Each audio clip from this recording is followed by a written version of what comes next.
Autism के बारे में बात करना चाहूँगी। आज की वीडियो का टॉपिक जो है वो ये है कि जब हमें पता चल जाता है कि हमारे बच्चे को ऑटिज़म है, उसके बाद हम क्या करें जिससे हम एक सही दिशा में कदम बढ़ाएं जो हमें फ्यूचर में काम आए।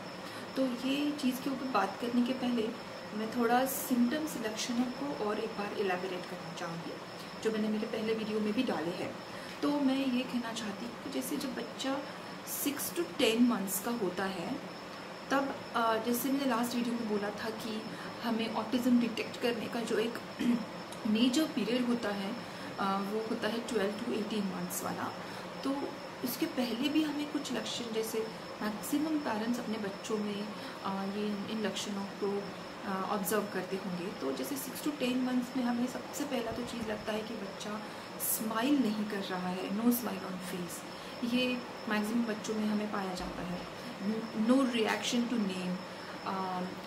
दूसरी चीज़ ये है कि जैसे हम कोई भी एक्सप्रेशन दे चेहरे के ऊपर, तो बच्चा उसके रिस्पॉन्स में कोई भी प्रतिक्रिया नहीं दे रहा है, तो ये भी एक चीज़ है। और जैसे बहुत ही कम आई कांटेक्ट, जैसे आप देखो छोटे बच्चे जो है वो हमारी आंखों की तरफ देखते रहते हैं, आंखों की मूवमेंट्स की तरफ देखते रहते हैं, पर एक ऑटिज़म जिसको हो वो बच्चे का आई कांटेक्ट बहुत कम होता है। तो ये भी एक मेजर लक्षण है जो हमें 6 to 10 मंथ्स के दौरान ही ये चीज़ें समझ में आ जाती है।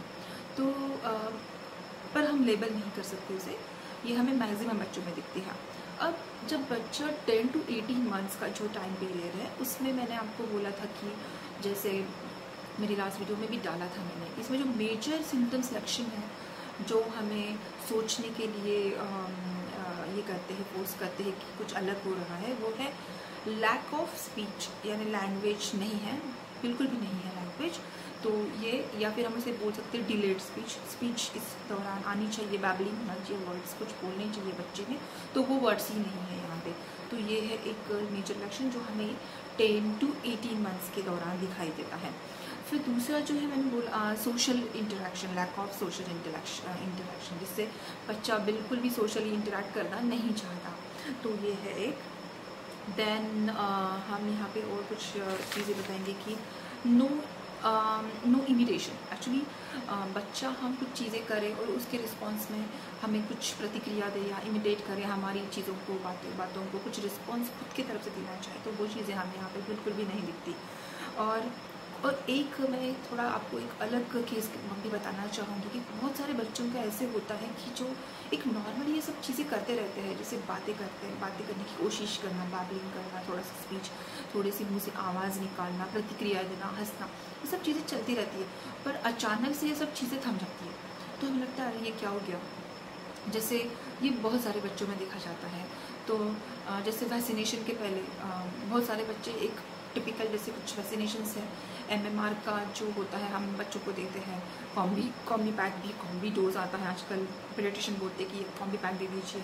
प्लीज़ वैसा मत करिए। मैं आपको सुझाव देना चाहूँगी कि जो हमारे राज्य सरकार ने जो भी वैक्सीनेशन की लिस्ट दी है वही वैक्सीनेशन दीजिए, आप एक्स्ट्रा वैक्सीनेशन मत दीजिए प्लीज़। मैं आपको ये मेरा एक एक्सपीरियंस बताना चाहूँगी, प्लीज़ ये मेरा सुझाव है, एक्स्ट्रा वैक्सीनेशन मत दीजिए, जो राज्य सरकार की लिस्ट में है वही दीजिए।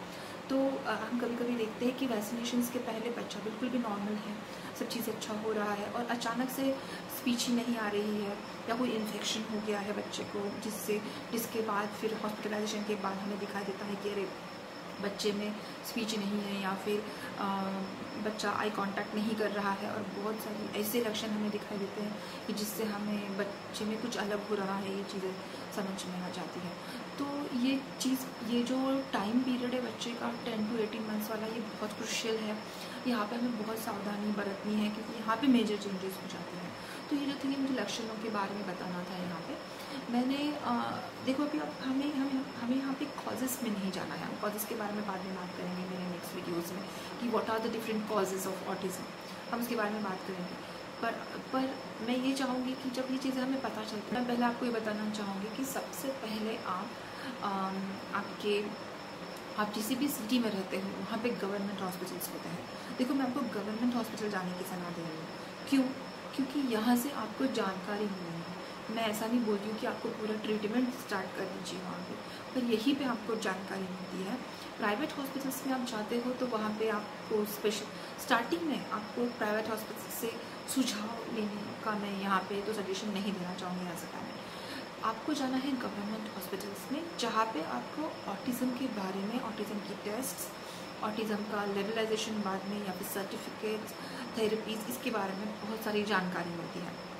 अब जैसे अगर आप पूना में रहते हो, मैं महाराष्ट्र से हूँ तो मैं आपको पूना के बारे में बताऊँगी। आप पूना में रहते हो तो पूना में ससन हॉस्पिटल है, जहाँ पे आपको ऑटिज़म डिसेबिलिटी का एक टोटल एक सेपरेट उन्होंने यूनिट बनाया है, जहाँ पे वो लोग गाइड करते हैं कि आपने भी क्या करना चाहिए, या फिर वो टेस्ट लेते हैं जिससे आपको ऑटिज़म डिसेबिलिटी सर्टिफिकेट्स वगैरह मिल जाते हैं।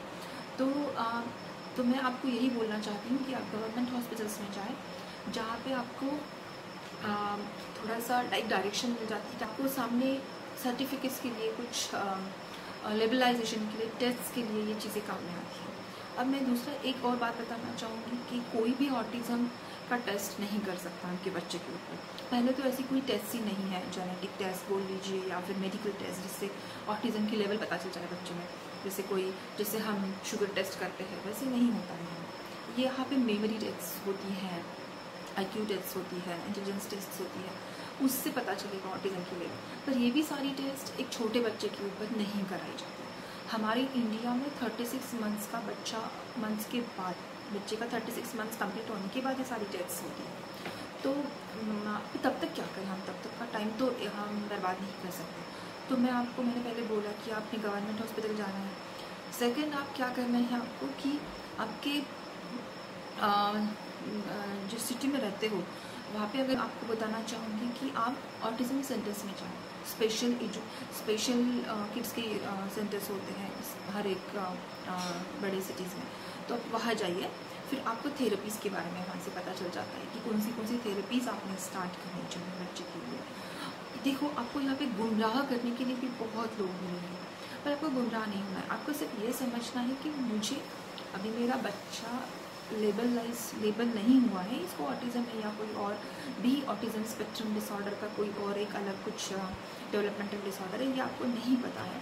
पर आपको ये क्रूशियल टाइम पीरियड वेस्ट नहीं जाने देना है, आपको उसको यूज़ करना है। तो आप क्या करें, इसके लिए मैं चीज़ें बता रही हूँ। अगर आप ये सेंटर्स पे जाते हो तो आपको थेरेपीज़ के बारे में पता चलेगा। आपको सिर्फ चीज़ों को, अपने काम की चीज़ों को लेना है, एक्स्ट्रा चीज़ों में नहीं फंसना है। बहुत ज़्यादा अगर आप आपका शेड्यूल फिक्स बिजी कर लोगे और बच्चा भी टायर्ड हो रहा, आप भी टायर्ड हो रहा, ऐसे सिंपल करिए चीज़ों को। तो फिर आप जैसे अब सेंटर्स पे जाते हो, थेरेपीज़ के बारे में पता चल गया।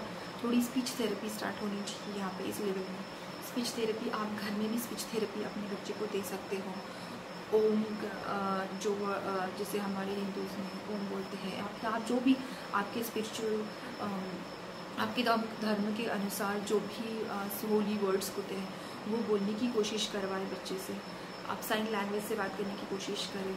आप बोलते रहे, मैं तो ये बोलूँगी कि आप अपने बच्चे से बोलते रहे, ये ना समझिए कि इसे कुछ हुआ है, आप बोलते रहे। क्योंकि ये जो बच्चे होते हैं, इन्हें हर एक चीज़ की हमें इंट्रोडक्शन देनी है, कि इंट्रोड्यूस करना है हर एक चीज़ की, ये क्या है, वो क्या है।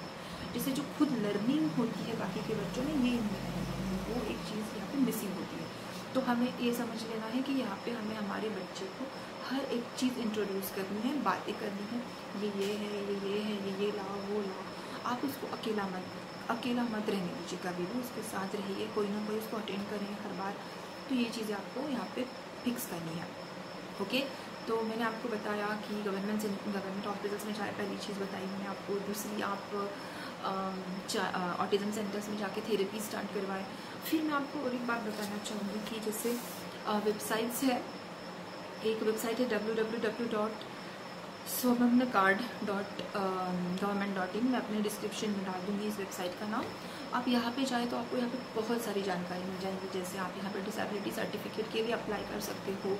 यहाँ पे आपको बेनिफिट्स पता चल जाएंगे कि सर्टिफिकेट्स के बेनिफिट्स क्या है। पहले तो पेरेंट्स को लगता है कि हमें सर्टिफिकेट क्यों चाहिए, हम सर्टिफिकेट्स की ज़रूरत क्या ही है, मैं आपको बताती हूँ। पहली बात तो, अगर हम 36 मंथ्स के बाद टेस्ट करवा लें बच्चे की और हमें उसका माइल्ड, मॉडरेट, हाई फंक्शनिंग ये लेवल पता चल गया, परसेंटेज पता चल गई, तो उसके बाद हमें सर्टिफिकेट मिल गया। इसका फ़ायदा क्या है? देखिए, आप आपके बच्चे को कोई भी स्कूल में जैसे आप स्पेशल स्कूल में जाएंगे या फिर नॉर्मल स्कूल में जाएंगे, कहीं पे भी आप बच्चे को स्विमिंग सिखाना चाहते हो, गवर्नमेंट के बहुत सारे जैसे सेंटर्स होते हैं जहाँ पे अपने बच्चों को फ्री ऑफ कॉस्ट ये बेनिफिट्स मिलते हैं कि उनको आप प्रॉपर ट्यूटर मिलते हैं पढ़ाने के लिए, जैसे स्विमिंग पढ़ाने के लिए मिल जाएंगे, आपको म्यूज़िक पढ़ाने के लिए मिल जाएंगे। ये सुविधाएं हमारे बच्चों के लिए, और वहाँ पे प्रॉपर स्किल ट्रेनर्स होते हैं। तो ये सब चीज़ें अगर आपको अवेल करनी है तो सर्टिफिकेट की बहुत ज़रूरत है। सर, दूसरी चीज़, नॉर्मल स्कूलिंग के लिए बच्चे को भेज रहे हैं तो राइट टू एजुकेशन एक्ट के दौरान हमारे सारे सब बच्चे क्लास में पढ़ सकते हैं, तो उसके लिए भी हमें सर्टिफिकेट की ज़रूरत है, डिसेबिलिटी सर्टिफिकेट की। फिर है कि बेनिफिट्स टू ट्रैवलिंग, ये बच्चे खुद होकर अकेले ट्रैवल नहीं कर सकते, तो इनके साथ अगर कोई उनको कंपनी दे रहा है तो उनके भी टिकट्स में, अलाउंस में आपको बहुत सारे बेनिफिट्स मिल जाएंगे। तो ये बहुत सारे बेनिफिट्स हैं और ये सर्टिफिकेट बहुत ज़रूरी है।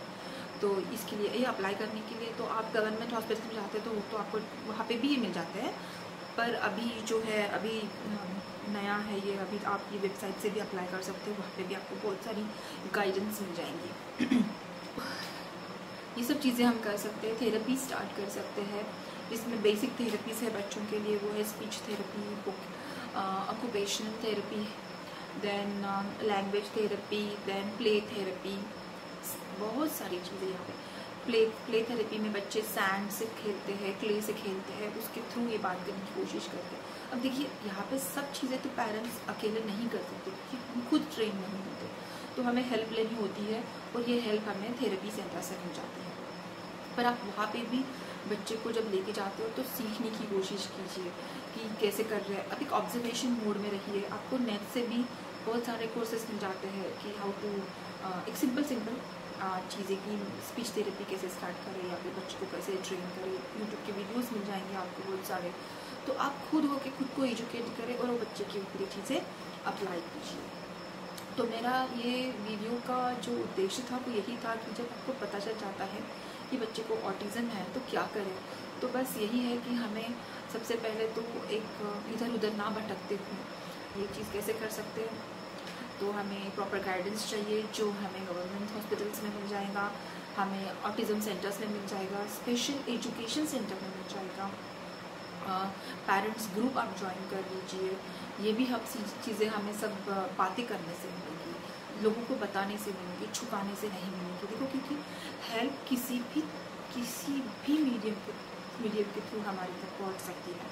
तो अभी ये सब चीज़ें तो होगी ऑफिशियल चीज़ें, पर मैं एज ए पेरेंट को बताना चाहूँगी कि जब आपके बच्चे को ये है, पता चल गया आपको, तो आपने क्या करना है। मैंने तो आपको पहले बताया था कि एक्सेप्ट कीजिए। दूसरी बात मैंने बोला था कि एजुकेट कीजिए खुद को। एजुकेट करना बहुत ज़रूरी है। आप खुद को एजुकेट करोगे तभी तो आप अपने बच्चे को अच्छा एक एनवायरनमेंट दे पाओगे।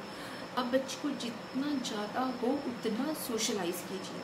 अपने बच्चे को हर जगह पे लेके जाइए। देखिए, जितना ज़्यादा आप लेके जाओगे आपको एक्सपीरियंसेस आएंगे कि ओके, ये चीज़ मैं कैसे करूँ, यहाँ पे मेरे बच्चे ने कैसे बिहेव किया था, तो इस चीज़ को मैं कैसे मैनिपुलेट करके नेक्स्ट टाइम अच्छा एक्सपीरियंस लाऊँ, या क्या हो सकता है। अगर आप उसको लेके ही नहीं जाएंगे तो बच्चा भी नहीं सीखेगा, आप भी नहीं सीखोगे, और उसकी दुनिया तो आपके थ्रू ही है ना बाहर, वो आपके थ्रू ही देख पाएगा।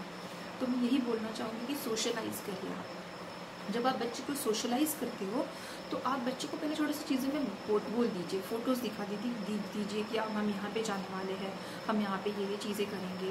देखो, आप ये मत समझो कि बच्चे को नहीं समझ में आ रहा है, आप बोलो उससे पहले, और फिर रूटीन आप फिक्स कर सकते हो उसके साथ। तो जैसे शॉप में जाना है, सब्जी लेने के लिए जाना, लेके जाइए उसको, क्योंकि छोटा बच्चा है, क्या करेगा, तो थोड़ी सी उछल कूद करेगा वहाँ पे, या फिर थोड़ा सा वियर्ड बिहेवियर करेगा, पर उसे समझेगा। आप जब उसको समझेगा कि अच्छा यहाँ पे ऐसे बिहेव कर सकते हैं, यहाँ पे ये कर सकते हैं, तो ये उससे बच्चा एजुकेट हो जाएगा, थोड़ा धीरे धीरे ट्रेन होगा।